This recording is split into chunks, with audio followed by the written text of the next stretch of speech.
Cricket ಜಗತ್ತಿನ interesting ಸುದ್ದಿಗಳನ್ನು quick ಆಗಿ ಹೇಳ್ತೇನೆ ಕ್ರಿಕೆಟ್ ರೌಂಡ್ ಅಪ್ ನಲ್ಲಿ. ನಾನು ಶಾಂತ. ನೀವು ಸುದ್ದಿಯಾನದ ಸಬ್ಸ್ಕ್ರೈಬರ್ ಆಗೋದಕ್ಕೆ ಮರಿಬೇಡಿ. WTC ಫೈನಲ್ ಈಗ ರೋಚಕ ಘಟ್ಟ ತಲುಪಿದೆ.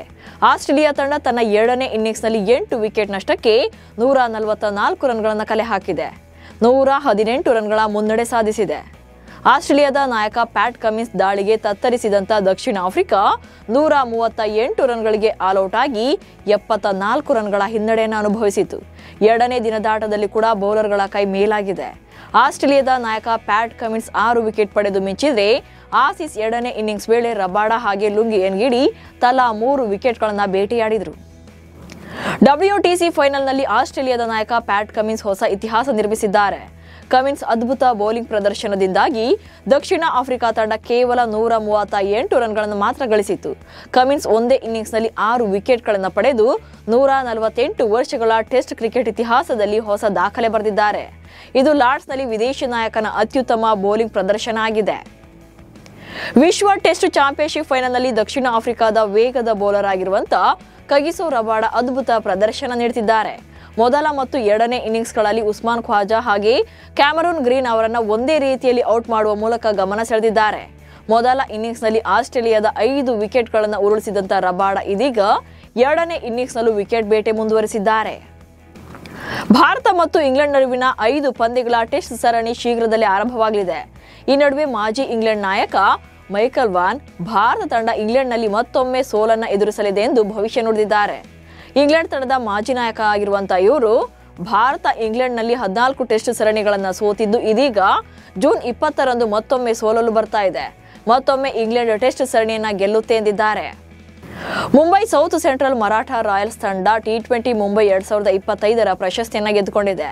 ಫೈನಲ್ನಲ್ಲಿ ಸೋಬೋ ಮುಂಬೈ ಫಾಲ್ಕನ್ಸ್ ತಂಡವನ್ನು 6 ವಿಕೆಟ್ಗಳಿಂದ ಸೋಲಿಸುವ ಮೂಲಕ ಗೆಲುವನ್ನು ಸಾಧಿಸಿದೆ. ಮುಂಬೈನ ವಾಂಖೆಡೆ ಕ್ರೀಡಾಂಗಣದಲ್ಲಿ ನಡೆದ ಈ ಪಂದ್ಯದಲ್ಲಿ ಮೊದಲು ಬ್ಯಾಟ್ ಮಾಡಿದಂತಹ ಮುಂಬೈ ಫಾಲ್ಕನ್ಸ್ ತಂಡ 157 ರನ್ಗಳನ್ನು ಕಲೆ ಹಾಕಿತ್ತು. ಇದಕ್ಕೆ ಪ್ರತಿಯಾಗಿ ಮರಾಠ ರಾಯಲ್ಸ್ ತಂಡ 19.2 ಓವರ್ಗಳಲ್ಲಿ ಟಾರ್ಗೆಟ್ ರೀಚ್ ಆಗಿದೆ. ಫಾಲ್ಕನ್ಸ್ ತಂಡಕ್ಕೆ ಶ್ರೇಯಸ್ ಅಯ್ಯರ್ ನಾಯಕರಾಗಿದ್ದಾರೆ. ಈ ಫೈನಲ್ ಪಂದ್ಯದಲ್ಲಿ ಸೋಲುವ ಮೂಲಕ ಕೇವಲ 9 ದಿನಗಳ ಅಂತರದಲ್ಲಿ ಅಯ್ಯರ್ 2ನೇ ಬಾರಿಗೆ ಫೈನಲ್ ಪಂದ್ಯವನ್ನ ಸೋತ ನಾಯಕ ಎನಿಸಿಕೊಂಡಿದ್ದಾರೆ. ICC ಪುರುಷರ ಕ್ರಿಕೆಟ್ ವಿಶ್ವಕಪ್ ಲೀಗ್ 2ರ ಪಂದ್ಯದಲ್ಲಿ ಸ್ಕಾಟ್ಲೆಂಡ್ ವಿರುದ್ಧ ಗೆದ್ದ ನೆದರ್ಲ್ಯಾಂಡ್ಸ್ ತಂಡ ಇತಿಹಾಸ ನಿರ್ಮಿಸಿದೆ. ಏಕದಿನ ಕ್ರಿಕೆಟ್ ಇತಿಹಾಸದಲ್ಲಿ 3ನೇ ಅತಿದೊಡ್ಡ ರನ್ ಚೇಸ್ ದಾಖಲೆ ಬರೆದಿದೆ. ಈ ಪಂದ್ಯದಲ್ಲಿ ಸ್ಕಾಟ್ಲೆಂಡ್ ತಂಡ ಮೊದಲು ಬ್ಯಾಟ್ ಮಾಡಿ 369 ರನ್ಗಳನ್ನು ಕಲೆ ಹಾಕಿತ್ತು. ಈ ಗುರಿ ಬೆನ್ನಟ್ಟಿದಂತಹ ನೆದರ್ಲ್ಯಾಂಡ್ಸ್ ತಂಡ 374 ರನ್ ಗಳಿಸುವ ಮೂಲಕ ಗೆಲುವು ಕಂಡಿದೆ. ಈ ಮೂಲಕ ಅತಿದೊಡ್ಡ ಗುರಿಯನ್ನ ಸಾಧಿಸಿದ ಸಾಧನೆ ಮಾಡಿದೆ.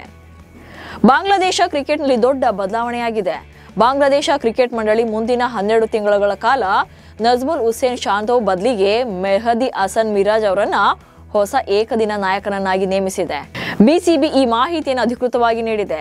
ಜುಲೈ 2ರಂದು ಶ್ರೀಲಂಕಾದಲ್ಲಿ ಪ್ರಾರಂಭವಾಗುವಂತಹ 3 ಪಂದ್ಯಗಳ ಏಕದಿನ ಸರಣಿಗೆ ಮಿರಾಜ್ ಕ್ಯಾಪ್ಟನ್ ಆಗಿದ್ದಾರೆ. RCBಯಲ್ಲಿ ಬೆಂಚ್ ಕಾದಿದ್ದಂತಹ ನ್ಯೂಜಿಲೆಂಡ್ ಆಟಗಾರ ಫಿನ್ ಅಲೆನ್ ಮೇಜರ್ ಲೀಗ್ ಕ್ರಿಕೆಟ್ನಲ್ಲಿ ಅದ್ಭುತ ಪ್ರದರ್ಶನ ನೀಡಿದ್ದಾರೆ. 51 ಎಸೆತಗಳಲ್ಲಿ 151 ರನ್ಗಳನ್ನು ಕಲೆ ಹಾಕಿ ವಿಶ್ವ ದಾಖಲೆ ಬರೆದಿದ್ದಾರೆ. ಇದರಲ್ಲಿ 19 ಸಿಕ್ಸ್ಗಳು ಸೇರಿವೆ. ಕ್ರಿಸ್ ಗೇಲ್ ಅವರ ಹಿಂದಿನ ದಾಖಲೆಯನ್ನ ಮುರಿದಂತಹ ಫಿನ್ ಸಾನ್ ಫ್ರಾನ್ಸಿಸ್ಕೋ ಯುನಿಕಾರ್ ತಂಡಕ್ಕೆ ಗೆಲುವು ತಂದುಕೊಟ್ಟಿದ್ದಾರೆ. 2021ರಲ್ಲಿ RCB ತಂಡ ಸೇರಿದ್ರೂ ಕೂಡ ಅವಕಾಶ ಸಿಗದೆ bench ಕಾದಿದ್ರು.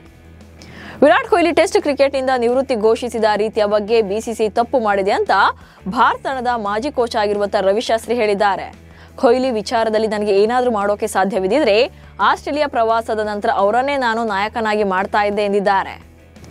Major league cricket T20 ಟೂರ್ನಿಯಲ್ಲಿ ವಾಷಿಂಗ್ಟನ್ ಫ್ರೀಡಂ ತಂಡ ಕಳೆದ ಬಾರಿ ಚಾಂಪಿಯನ್ ಪಟ್ಟಕ್ಕೇರಿತ್ತು. ಆದರೆ ಈ ಬಾರಿ ಫ್ರೀಡಂ ಪಡೆಗೆ ಗ್ಲೆನ್ ಮ್ಯಾಕ್ಸ್ವೆಲ್ ನಾಯಕರಾಗಿದ್ದಾರೆ. ಕಳೆದ ಸೀಸನ್ ಅಲ್ಲಿ ವಾಷಿಂಗ್ಟನ್ ಫ್ರೀಡಂ ತಂಡದ ನಾಯಕರಾಗಿ ಸ್ಟೀವ್ ಸ್ಮಿತ್ ಕಾಣಿಸಿಕೊಂಡಿದ್ರು. ಅಲ್ಲದೆ ಸ್ಮಿತ್ ಮುಂದಾಳತ್ವದಲ್ಲಿ ಫ್ರೀಡಂ ಪಡೆ ಚಾಂಪಿಯನ್ ಪಟ್ಟಕ್ಕೇರಿತ್ತು. ಈ ಬಾರಿ ನಾಯಕನಾಗಿ ಗ್ಲೆನ್ ಮ್ಯಾಕ್ಸ್ವೆಲ್ ಅವರನ್ನ ನೇಮಕ ಮಾಡಲಾಗಿದೆ. ಇವೆಷ್ಟು ಇವತ್ತಿನ ಕ್ರಿಕೆಟ್ ರೌಂಡ್ ಅಪ್ ಸುದ್ದಿಗಳು. ನಮಸ್ಕಾರ.